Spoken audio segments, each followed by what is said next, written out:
Hello everyone, the Nerdy Steve here, and today I will be featuring a Boros Paragon deck in Standard. The list is in the description below. I'm going to talk a little bit about the plan of the deck, and then we'll play a couple of games. So, let's go. This is kind of very similar to a lot of the white mid-range decks we've been seeing in Standard, a lot of which feature Serra Paragon. So Serra Paragon is a 3/4 angel with flying that costs 4 mana, and once during each of your turns, you may play a land card or a permanent card with mana value 3 or less from your graveyard. If you do, the next time that would be put into your graveyard, you exile it and you gain 2 life. So we've seen Serra Paragon a lot with Spirited Companion before. I've played that combo many times before. This deck features Riveteers Requisitioner, which is a 3/1 that when it dies, it creates a treasure token, and you can also blitz it out for 3 mana.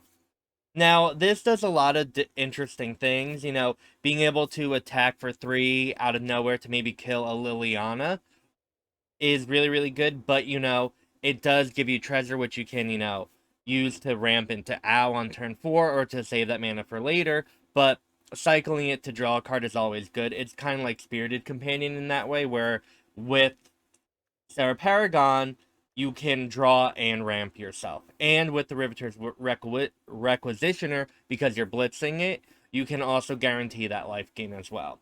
But there's a really cool thing that I've been seeing going around in Standard, and it's in this list that I found, right, is Serra Paragon with Citizen's Crowbar. So, Citizen's Crowbar is a equipment that when it enters the battlefield, it creates a 1/1 token, and you attach the crowbar to it, and then the crowbar can be used to destroy target artifact or enchantment. Now, why this is pretty good is that there are a lot of enchantments going around in Standard right now. From Wedding Announcement to Fable of the Mirror Breaker, which we have both in this deck, and, Reckoner, Bankbuster. There's just a lot of things you want to be able to destroy. And being able to use Citizen's Crowbar to not only create a token, but then create something that can be used to kill that token, or an artifact or enchantment, is just really good. Because it doesn't necessarily put you down, a card. Even though a 1/1 isn't particularly overwhelming or threatening, it can be good with, maybe Wedding Announcement. But with Serra Paragon being able to buy back the Citizen's Crowbar, it's going to allow you to give that, get that card advantage and that consistent artifact and enchantment destruction without really sacrificing a very important card slot. Like Destroy Evil, is a card everyone's main decking because it deals with all the artifacts and all the enchantments, and also Shieldred, right? And then having that consistency with Citizen's Crowbar is really helpful.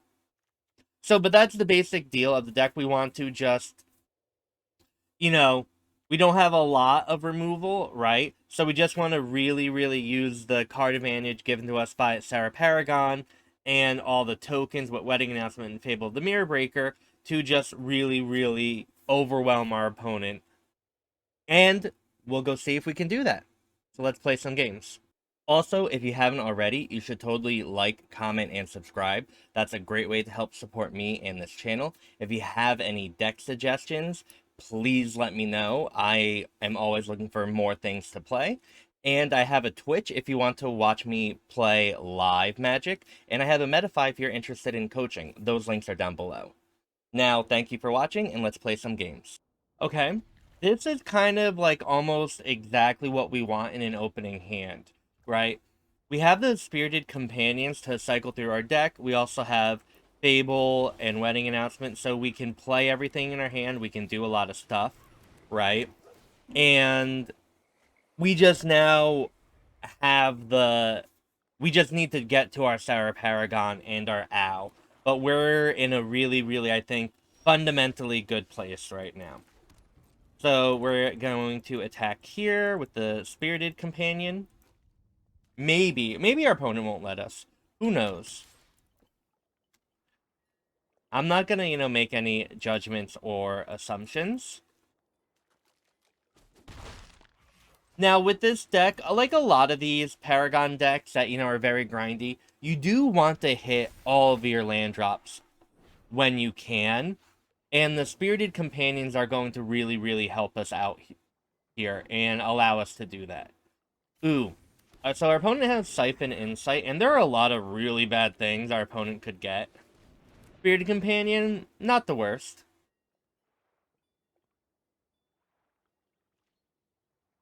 So what do we want here? I think maybe we can get rid of a Destroy Evil and a land.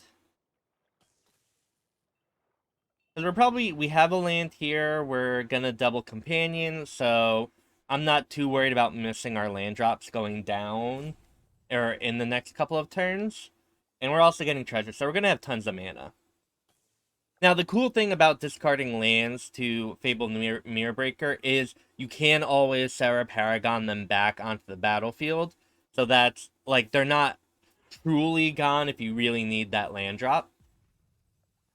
I will say, though, with this deck, one of the interesting things is you aren't a very, very aggressive deck. And you also you don't have a lot of really powerful high-end stuff. This is very much a grindy deck and a grindy, match.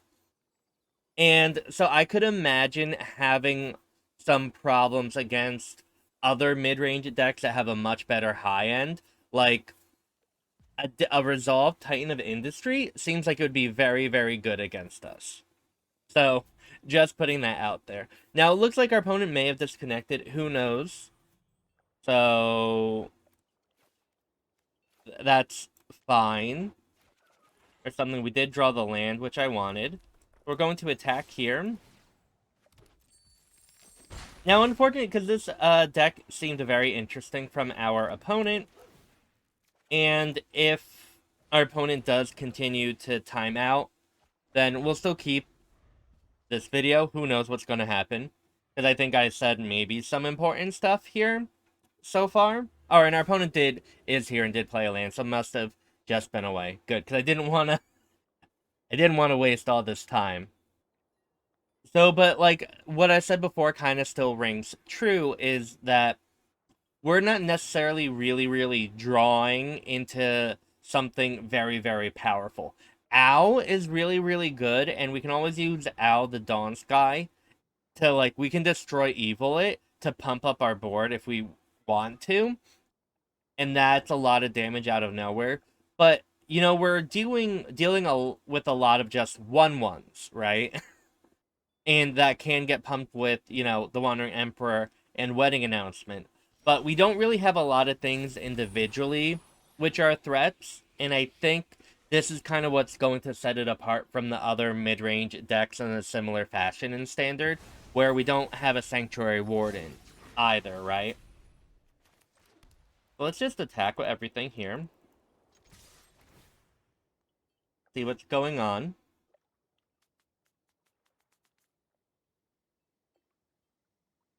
And then we will Wedding Announcement. Most likely. If our opponent doesn't have a board wipe, we will get to Reflection of Kiki-Jiki, our Spirited Companions, and start, drawing a lot of cards.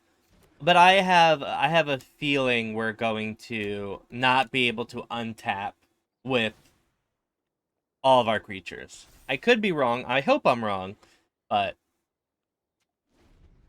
I don't think so. That's why I didn't play the Citizen's Crowbar there, because I have a feeling that we're going to get Wrath of Godded in some way, shape, or form.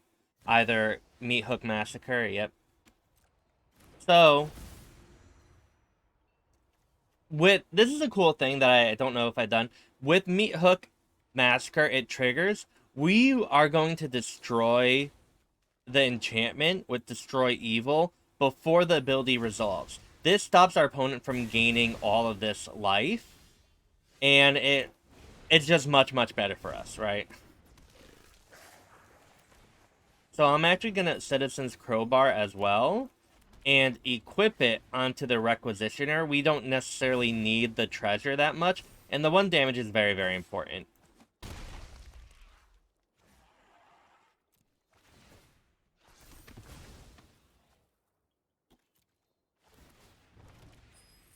We got a Cabaretti Courtyard, which, you know, is a decent thing to also replay with Serra Paragon because you gain a lot of life right there with it, and you can thin out your deck a little bit. Oh, wow, that's a really powerful farewell, though. Very unfortunate for us. Good thing we drew the owl. Our opponent did not exile graveyards, which means they're really banking in on the Siphon Insight to, you know, do a lot of stuff here.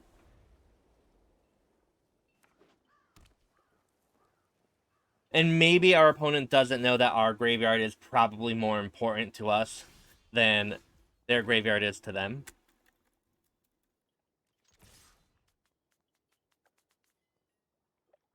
Now we'll see what's happening here.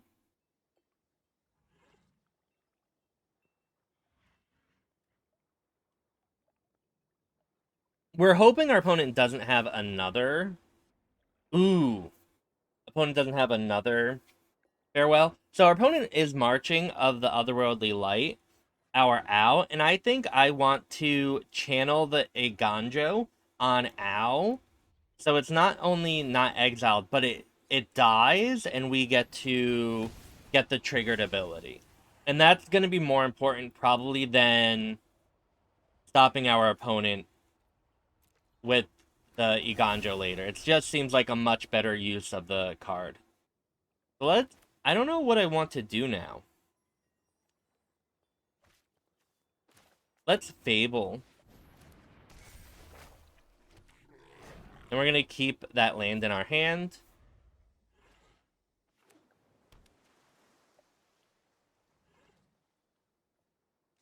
Oh, and our opponent didn't have another way to stop Serra Paragon. So what I want to do is we'll blitz out the Riveteers Requisitioner.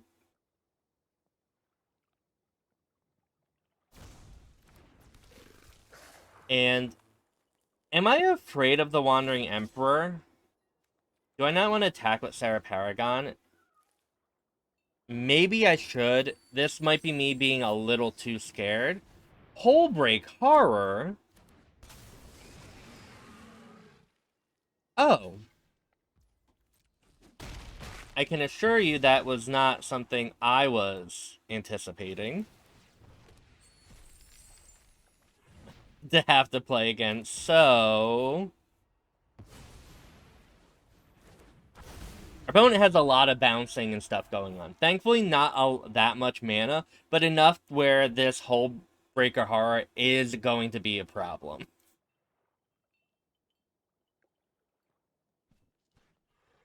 So this is going to be very fun. Or not fun, who knows.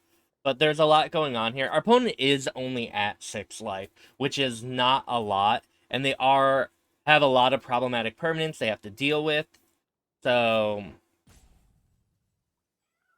who knows? I wish we had a couple more lands, though.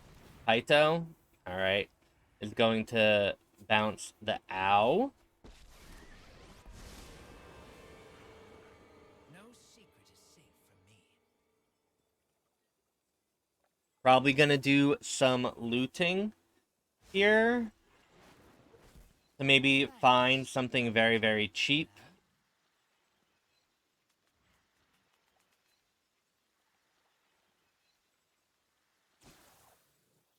Discarding a counter spell, which I actually don't like for us. I do not like that at all. Alright. So one of the things we actually really want to do here during our turn is I think we want to play the land with the Serra Paragon first, because our opponent most likely will try and bounce it with the Hullbreaker Horror when it is attacking. And I think we just want to... so then we can recast it and get something else down the line. I doubt our opponent isn't gonna bounce it to our hand with something.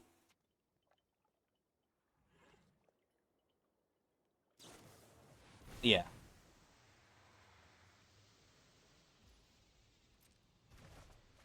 And that's fine. So, again, our opponent has a lot of card selection and stuff going on, which I'm not particularly happy about. And we can't play the land, right? Alright, so let's get the Spirited Companion out. I kind of want to keep... No. I'm casting Fable here. Just because I think we do need to make sure we get all of our land drops and stuff. Even though, like, Serra Paragon will likely go away. We only have 1, 2, 3, 4, 5, 6, 7, 8. 8 mana. That's not a lot of lands, everyone. At all. That is our wedding announcement, too? Okay. We can crowbar that wedding announcement away, then recast it as well. It's like your defenses aren't even there. Which is cool. Is it gonna happen? I don't know. Alright, we discard... We have the land in our hand. Let's discard 1 crowbar.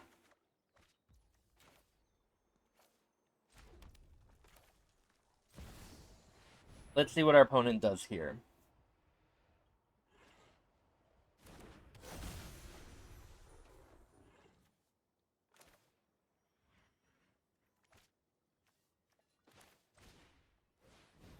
We get to do that.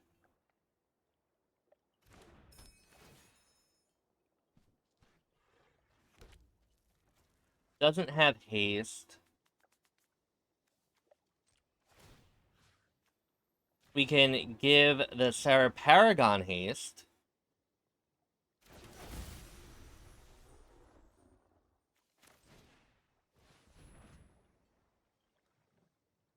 And then attack with a lot of different cards. And see what's going on here.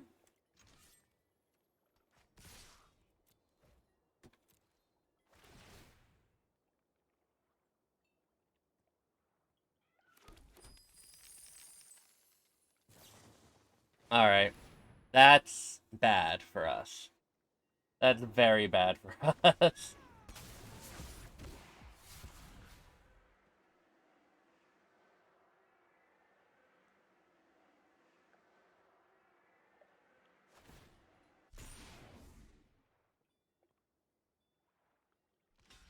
Yep.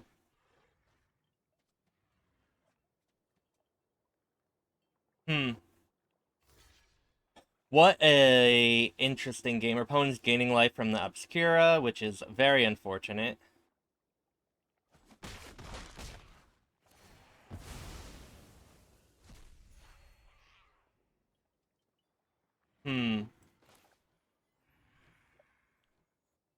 I think I want another crowbar on the battlefield. Or maybe we did want the 3-1? I'm not sure.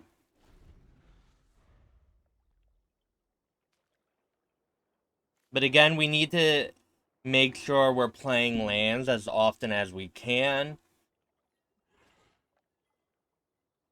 Because if our opponent just draws a couple lands in a row, we can definitely kill our opponent, right?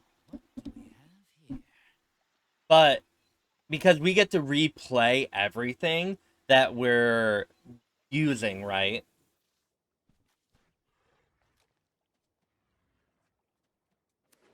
We just need our opponent to be able to not keep up with us.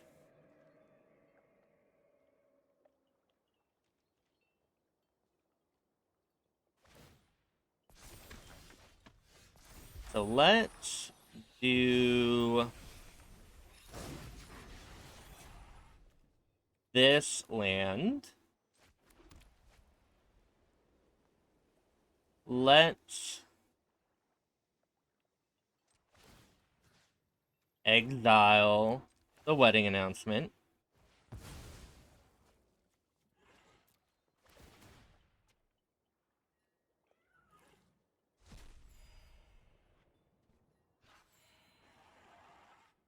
Again, we're being very, very methodical here. Because this is a very, very close game, actually. We'll see what happens when we copy this Serra Paragon here. We get to recast a wedding announcement.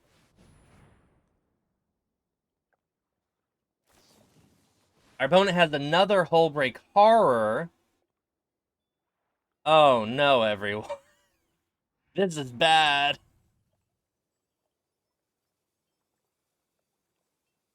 This is very bad.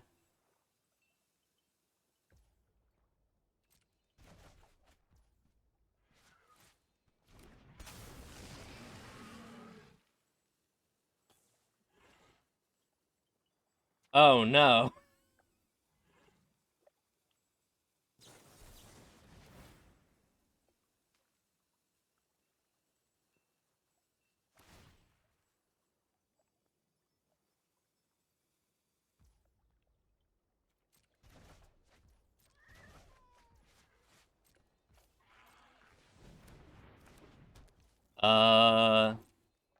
We will do that there. We want to kill... The Kaido is now killed. We have that. If our opponent doesn't draw anything, we might be okay soon? But I don't know. There's a lot going on here. There's a lot. We just need our opponent to draw land. Just need our opponent to draw land. 7. No blocks.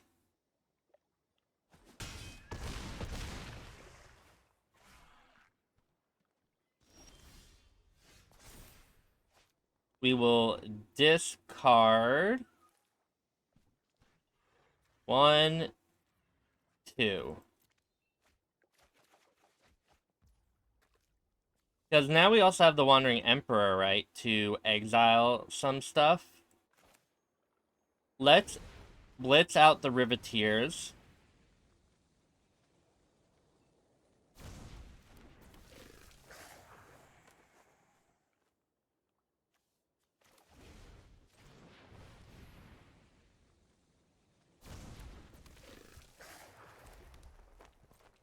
And we get to attack with everything.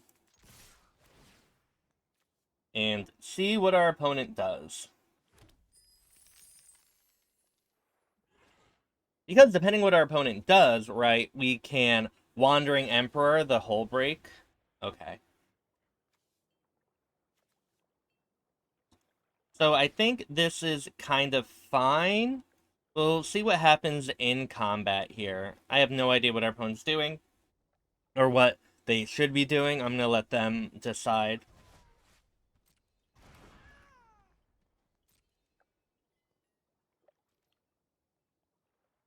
Okay.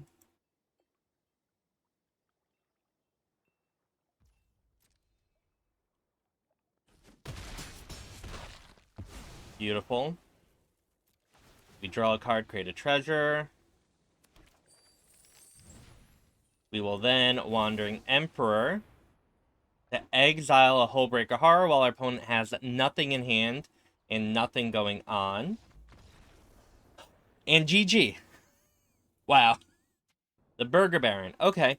We have the Cabaretti Courtyards, which, you know, not necessarily mana fixing. I mean, no, I guess they count as mana fixing, right? What am I talking about? Only one land at a time, but we can do that for the first couple turns without getting really punished, and then we can third turn Fable here. Ooh, we are missing a Citizen's Crowbar turn 2, but it's fine. Now, what can our opponent do? They're on a blue-white deck, maybe any of the blue-white tempo decks, which can be very, very bad. Let's hope we don't get the Fable make disappeared, or negated, or spell pierced. Got it on the third one.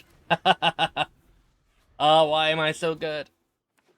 So our opponent can either do a lot here or not. A wedding announcement is something that would be very expected.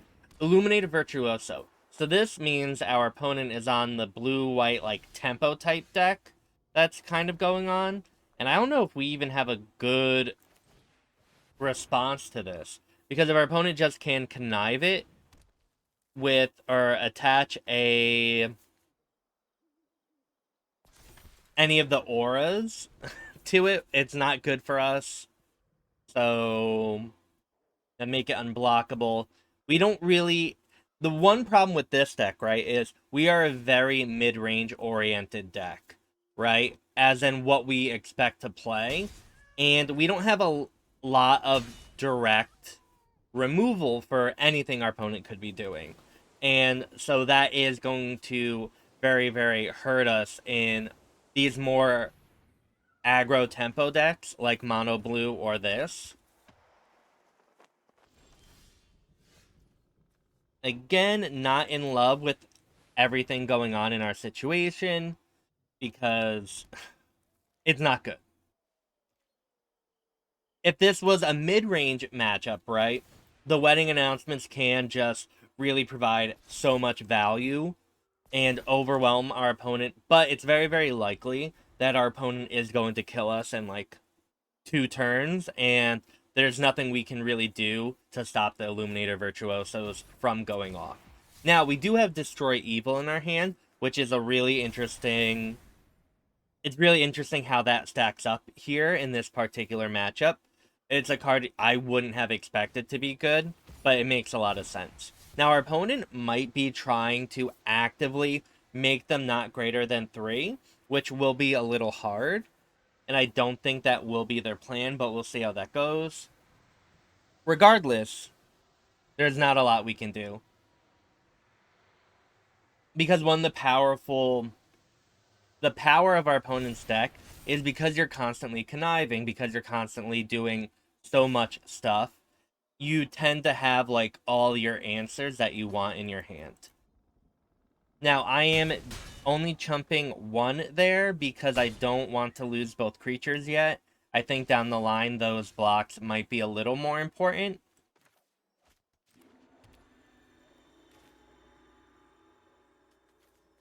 I could owl here, but I'm not going to. I think I want to keep up the Destroy Evil.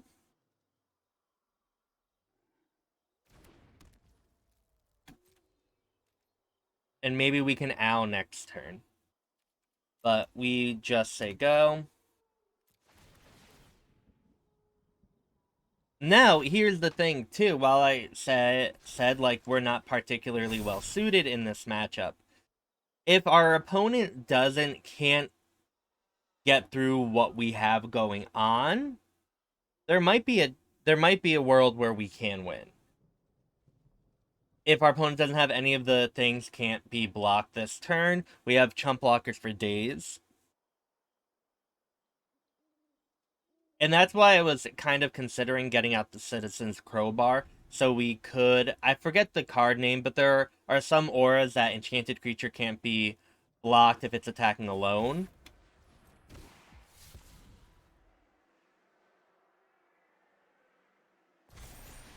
So our opponent discarded a Delver there.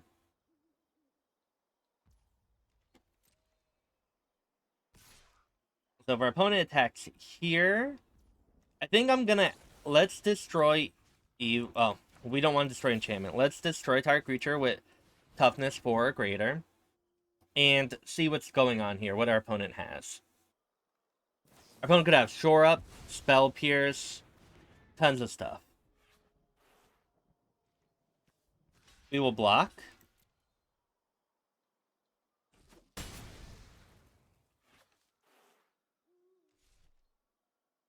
And now we wait to see what our opponent does. I think I'm just going to go for Owl here.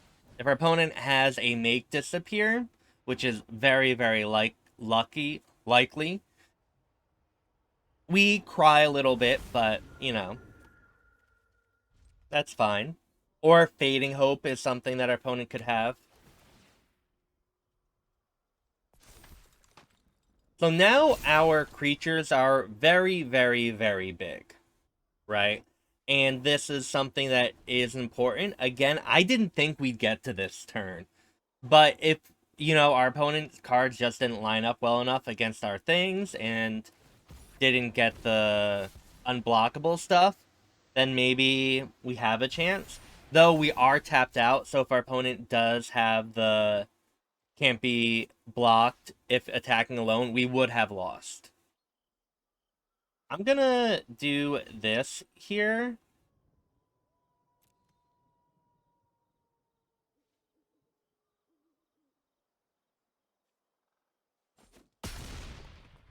And now I have to figure out what I can do. Because we could put 2 +1/+1 counters on every creature we control. But I think 4 5/5s, if our opponent has any interaction, isn't enough. So I'm gonna owl here. I don't know how much I love it, but I'm going to. Yeah, let's get the Serra Paragon. Actually, it seems fine. Because we get to rebuy a Fable here. And it looks like we can we still have the opportunity to gain life. Or we're not. No, that's a lie. We maybe should have Cabaretti Courtyard to gain some life. But we can't gain enough life to where if our opponent does have a security bypass is the name of the card, I believe. That would still like be enough to kill us, so I think we just have to hope our opponent doesn't have it for another turn.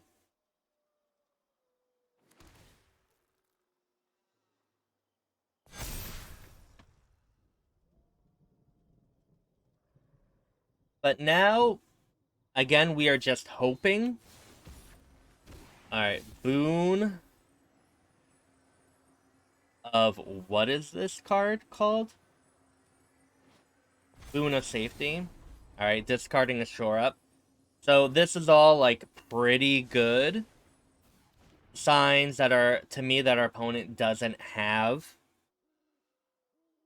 the security bypass and is just going to connive to try and find it.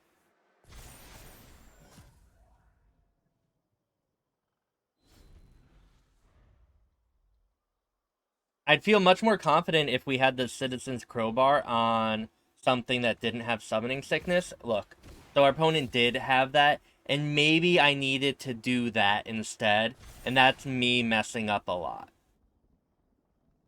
So that is very, very unfortunate, because our opponent will attack alone, and we can't do anything about it. So it's going to be GG. I think maybe I could have played that differently, but it is what it is, and that sucks. Oh well. GG. Well, thank you all for watching me play some Boros Paragon in Standard. I really, really liked this deck. It felt really good. It felt very consistent and a lot less clunky than the other versions of this type of deck I played. And I would like to, you know, play with it more and see how it goes. I do think this is a deck that probably benefits a lot from best of 3, because in the best of 1 environment, as you saw, and I didn't include a couple games, but against the more blue tempo oriented decks, you know, not having any removal is very, very bad. Like, there are just some matchups where your opponent plays a Delver's Secrets on turn 1 and you cannot win, and it feels terrible, but that's kind of just what it is, and one of the sacrifices to playing a deck like this in best of 1 is, and that's okay. And I think against a lot of the more mid-range decks, this will be very, very successful. With all that being said, if you haven't already, like, comment, subscribe. It's a great way to help support me and my channel. You could also watch me stream live at twitch.tv/thenerdysteve, or go to my Metafy for some coaching. The links are all in the description below. And with all that being said, I hope you have a wonderful morning, afternoon, or evening, wherever you are, and thank you so much for watching. Bye.